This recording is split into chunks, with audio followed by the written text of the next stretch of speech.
بسم اللہ الرحمن الرحیم۔ شروع کرتا ہوں اللہ کے بابرکت نام سے جو بڑا مہربان نہایت رحم کرنے والا ہے۔ جس وقت بلایا گیا طبیب کو تو طبیب نے کہا یہ تو زہر ہے اور زہر جان بوجھ کر لگایا گیا ہے۔ بہرحال امام کو شفا بھی ہوئی اور مدینے آئے، اور اب کی مرتبہ جو تیسری بار زہر دیا گیا وہ ہیرے کو پیس کر امام حسن رضی اللہ تعالی عنہ کے مشکیزہ کے اندر ڈال دیا گیا۔ امام حسن رضی اللہ تعالی عنہ 27 صفر کی رات سوئے ہوئے تھے۔ اچانک نیند سے بیدار ہوئے۔ حضرت زینب رضی اللہ تعالی عنہ عبادت میں مصروف تھیں۔ آپ نے نیند سے بیدار ہو کر حضرت زینب رضی اللہ تعالی عنہ کو آواز دی اور حضرت زینب امام کی طرف متوجہ ہوئیں۔ حضرت حسن رضی اللہ تعالی عنہ فرمانے لگے کہ میں نے خواب میں نانا جان اور امی اور ابا جان کو دیکھا کہ وہ مجھے جنت کی سیر کرواتے ہیں۔ میں نے نانا جان سے عرض کیا کہ آپ میرے حالات سے باخبر ہیں۔ مجھے تمانچے لگائے گئے، میرے پیروں تلے سے مسئلہ کھینچا گیا، کتنا ستایا گیا۔ میرے سامنے اس وقت مدینے میں میرے والدین کو گالی دی جاتی ہے۔ یا رسول اللہ صلی اللہ علیہ وآلہ وسلم، میں اس دور سے گزر رہا ہوں۔ آقا نے فرمایا کہ صبر کرو، تم بہت جلد ہم سے آ کر ملنے والے ہو۔ امام حسن رضی اللہ تعالی عنہ نے ایک اور خواب دیکھا کہ آپ کی پیشانی پر قل ہو اللہ شریف لکھی ہوئی ہے۔ یہ خواب جب لوگوں نے سنا تو خوش ہوئے، لیکن آپ کے شاگرد سعید ابن مسیب نے سنا تو آپ نے فرمایا کہ مولا، اگر یہ خواب کی تعبیر پوری ہو گئی تو سمجھ لیجئے آپ بہت جلد دنیا سے جانے والے ہیں، کچھ ہی دن بچے ہیں۔ یہ خواب تو تھا ہی، سب لرزے ہوئے تھے۔ اس خواب نے اور لرزا دیا۔ امام حسن رضی اللہ تعالی عنہ نے کہا، بہن میں نے خواب دیکھا۔ حضرت زینب نے پوچھا کہ یہ کیسا خواب ہے؟ امام نے مشکیزہ لانے کا کہا، اور مشکیزے سے جب پانی پیا تو مشکیزے میں موجود جو ہیرا پیس کر ڈالا گیا تھا وہ آپ کے پیٹ میں چلا گیا۔ روایتوں میں آتا ہے، مورخین لکھتے ہیں کہ آپ کے کلیجے کے 72 ٹکڑے ہوئے، بعض نے لکھا کہ 80 ٹکڑے ہوئے، بعض نے لکھا کہ آپ کی آنتوں اور کلیجے کے 100 سے زیادہ ٹکڑے ہوئے۔ جب آپ کے کرتے تو وہ ٹکڑے ہو کر گرتے۔ سوچئے ذرا یہ ہیرا کیا ہوتا ہے، اس کو کانچ پہ چلائیں تو کانچ کٹ جاتا ہے۔ یزید صرف قاتل حسین رضی اللہ تعالی عنہ ہی نہیں ہے بلکہ قاتل حسن رضی اللہ تعالی عنہ بھی ہے۔ اس پر تو سب اتفاق کرتے ہیں کہ سازش یزید کی تھی، لیکن زہر دیا کس نے؟ اس پر تاریخ موجود ہے۔ حضرت مولا حسن بریلوی رحمۃ اللہ علیہ نے ایک عورت کا نام لکھا ہے، لیکن مفتی جلال الدین رحمۃ اللہ علیہ اس پر خاموشی کا حکم دیتے ہیں۔ مورخین اس میں اتنے الجھے ہوئے ہیں کہ کوئی واضح موقف پیش نہیں کیا جاتا، لیکن پڑھے لکھے لوگ ہیں، ان کے لیے ایک بات ہے کہ زہر دینے والا کون ہے۔ جس وقت ٹکڑے ہو کر گرنے لگے تو امام نے حضرت حسین رضی اللہ تعالی عنہ کو بلانے کا حکم دیا تاکہ کچھ نصیحت کر دوں۔ حضرت حسین رضی اللہ تعالی عنہ آئے اور حالت دیکھ کر گلے مل کر خوب روئے۔ بھائی بتاؤ آپ کو زہر کس نے دیا؟ اسی لیے کہ سید الصابرین کا نواسہ ہے۔ بھائی مجھے جس پر شک ہے اگر وہی ہے تو اللہ بہترین انتقام لینے والا ہے، اور شک کی بنیاد پر کسی کو قتل نہیں کیا جا سکتا، کیونکہ میں نام لوں گا تو تم قتل کرو گے، اور شک کی بنیاد پر کسی کو قتل نہیں کیا جا سکتا۔ اللہ بہترین انتقام لینے والا ہے۔ جب امام حسن نے امام حسین کو نہیں بتایا کہ قاتل کون ہے تو حتمی طور پر کسی کے بارے میں یہ فیصلہ کر دینا کہ فلاں قاتل ہے، میں سمجھتا ہوں کہ یہ زیادہ مناسب نظر نہیں آیا۔ بہرحال جب صبح ہوئی اور لوگ جمع ہونے لگے تو اس وقت امام حسن نے کہا، حسین میرا چہرہ کیسا نظر آ رہا ہے؟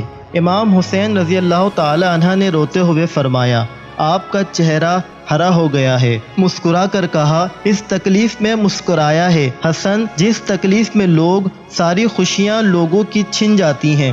حسن مشتبہ نے جب سنا کہ میرا چہرہ ہرا ہو گیا تو فرمایا، حسین یاد ہے نانا کی حدیث معراج مکمل ہو گئی ہے۔ لوگوں نے پوچھا کہ حدیث معراج کیا ہے؟ فرمایا کہ جب میرے حضور صلی اللہ علیہ وآلہ وسلم معراج پر گئے تھے اور ہماری پیدائش بھی نہیں ہوئی تھی تو نانا معراج پر جنت کی سیر کر رہے تھے، تو جنت میں 2 محل دیکھے، ایک ہرا تھا اور ایک لال تھا۔ اس وقت رضوان جنت نے کہا کہ یا رسول اللہ صلی اللہ علیہ وآلہ وسلم، جاتے جاتے اپنے شہزادوں کے محل بھی دیکھ جائیں، جس سے پوری جنت کا حسن دوبالا ہو جاتا ہے۔ حضور پاک صلی اللہ علیہ وآلہ وسلم نے فرمایا، یہ ہرا کس کا ہے اور لال کس کا ہے؟ کہا کہ لال تو حسین رضی اللہ تعالی عنہ کا ہے اور ہرا حسن رضی اللہ تعالی عنہ کا ہے۔ میرے حضور صلی اللہ علیہ وآلہ وسلم نے پوچھا کہ رضوان، یہ بتاؤ کہ حسن کا ہرا کیوں اور حسین کا لال کیوں؟ تو رضوان کی گردن جھک گئی اور آنکھوں میں آنسو آ گئے۔ اہل بیت کی محبت میں رضوان جنت بھی روتا ہے، جبکہ جنت میں کوئی رو نہیں سکتا۔ جنت وہ ہے جہاں رویا نہیں جاتا، لیکن یہ شہادت حسنین ہے، اسے جب جب بھی یاد کیا جاتا ہے تو رضوان جنت بھی روتا ہوا نظر آتا ہے۔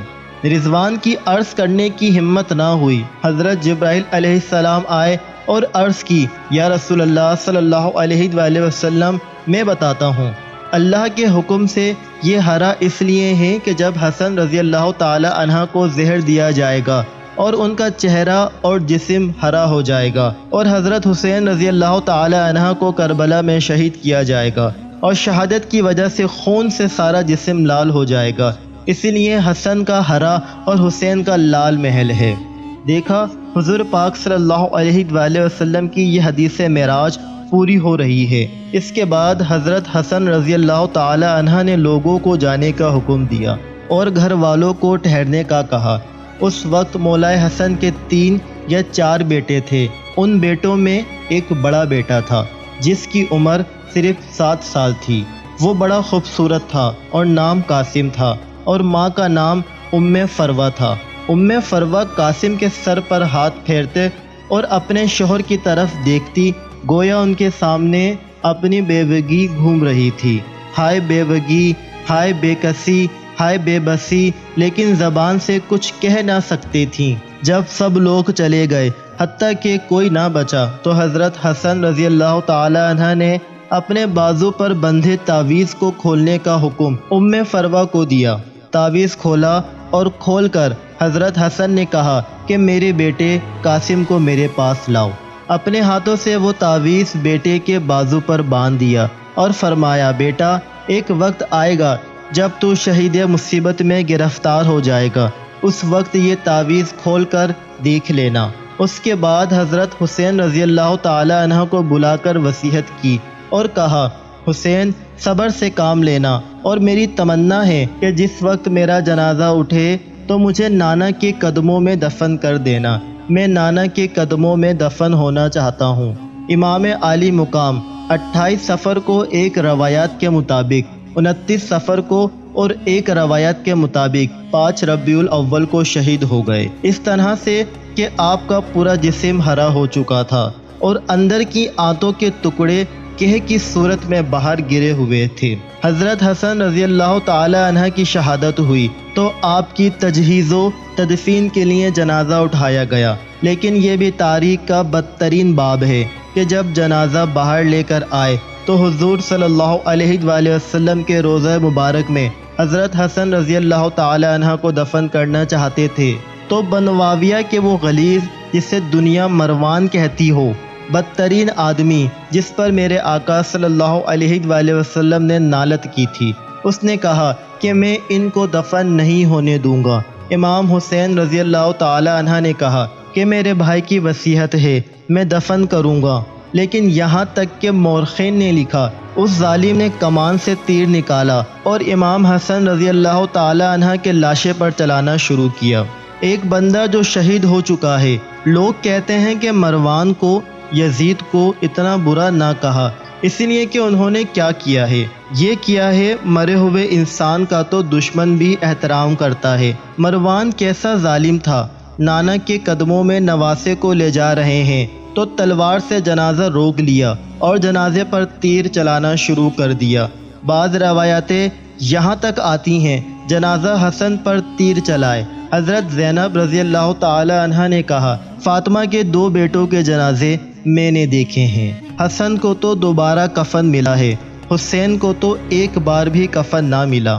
لوگوں نے کہا کہ حسن کو دوبارہ کفن کیسے ملا؟